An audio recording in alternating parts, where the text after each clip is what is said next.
இவர் திரைப்பட காட்சிகளில் வந்ததுமே அவர் காமெடி செய்யும் முன்பே நாம் சிரிக்க ஆரம்பித்து விடுவோம். அந்த அளவிற்கு நகைச்சுவையில் கொடிகட்டி பறந்தவர்தான் நகைச்சுவை நடிகர் நாகேஷ். இவர் படத்தில்தான் இப்படி, நிஜ வாழ்க்கையில் தத்துவங்களை அள்ளி வீசுபவர். அப்படித்தான் ஒரு முறை ஒரு விழாவிலும் நடந்தது. அது என்ன விழா, அந்த விழாவில் அவர் என்ன சொன்னார் என்ற ஒரு சுவாரஸ்யமான தகவலை பற்றி தான் இந்த பதிவில் நாம் பார்க்க போகிறோம். அதை பார்க்கறதுக்கு முன்னாடி நீங்கள் இன்னும் நம்முடைய சேனலுக்கு சப்ஸ்கிரைப் பண்ணலைன்னா உடனே ஒரு லைக் போட்டு சப்ஸ்கிரைப் பண்ணி சப்போர்ட் பண்ணுங்க. வாங்க பதிவிற்குள் போகலாம். ஒரு திருவிழாவில் நகைச்சுவை நடிகர் நாகேஷ் பேசியதாவது, நான் இங்கே நிற்கிறதால உங்களை விட உசத்தி இல்லை.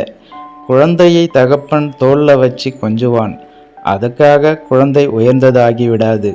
ரசிகர்களும் அந்த தகப்பன் எப்படியோ அப்படித்தான், நீங்க இல்லாம நான் கிடையாது. கோயில் திருப்பணியின் போது நடைபெறும் நாடகத்திற்கு தலைமை தாங்க என்னை கூப்பிட்டீங்க. அந்த வகையில் நான் ஒரு சாதாரணமான சினிமா நடிகன். என்னை கூப்பிட வேண்டும் என்ற தேவையில்லை. ஆனாலும் நீங்கள் எத்தனை தடவை என்னை கூப்பிட்டாலும் நான் வந்து கொண்டேதான் இருப்பேன். எனக்கு போலீஸ் பாதுகாப்பெல்லாம் போட்டு ஏசி ரூமில் பெரிய ஹோட்டலில் தங்க வச்சிங்க. எனக்கே இவ்வளவு செய்யும்போது ஆண்டவனுக்கு நல்லா செய்வீங்க.